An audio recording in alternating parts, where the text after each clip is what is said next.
Introduction. Hello friends, I'm Rocky.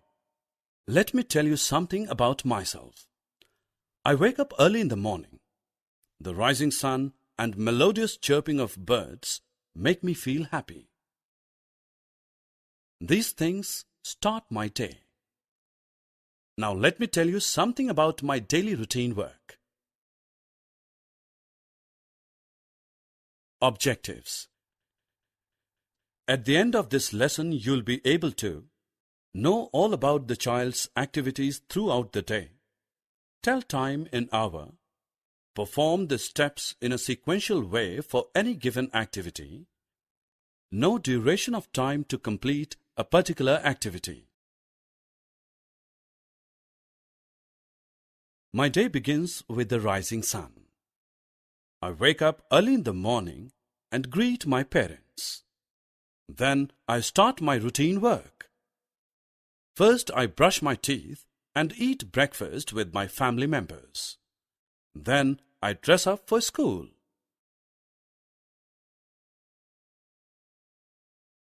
My brother goes to the school with me. I study and play with my friends in school. My school closes at noon. I come back to my home at afternoon.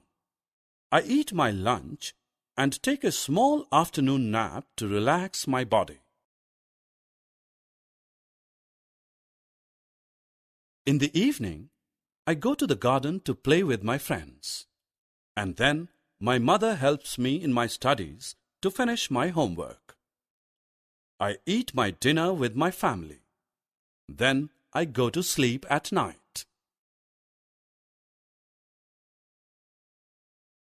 As the nursery rhyme says, tick-tock goes the clock, hanging on the wall. Tick-tock goes the clock, telling the time to all. Tick-tock goes the clock, it's time for you to go to bed. Tick-tock, tick-tock, tick-tock, sounds the clock. The clock tells us the time. There are 12 equal divisions in a clock. They are named as 1, 2, 3, 4, 5, 6, 7, 8, 9, 10, 11, and 12. The clock has two hands.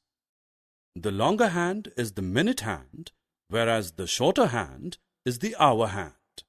The hour hand tells about the time in hours, while minute hand tells about the time in minutes. Look at the hour and the minute hand in the clock. Here the hour hand is at 7 and the minute hand is at 12. Therefore, we refer the time as 7 o'clock. Again, the hour hand is at 12 and the minute hand is at 12. Therefore, we refer the time as 12 o'clock.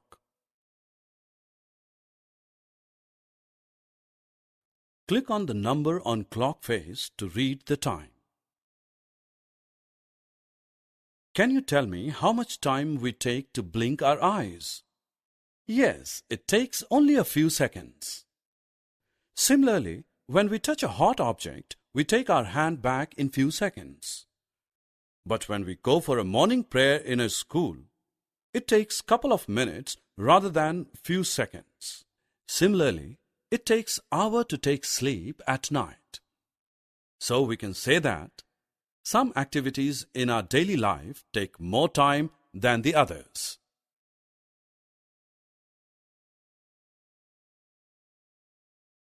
When we do any work in our daily life, we have to do it in a sequential manner. Example, for wearing shoes, we can't tie our laces before putting our feet. First, we have to wear socks so that we can wear our shoes properly. Then we put our feet in shoes, and then we tie the shoe laces. All these steps are performed in a sequential manner to wear it. Summary. Let us summarize what we have learned. The various activities in a child's day. A clock helps us to read time. events happen in particular sequence. Every event takes time. Some events take longer time than the other.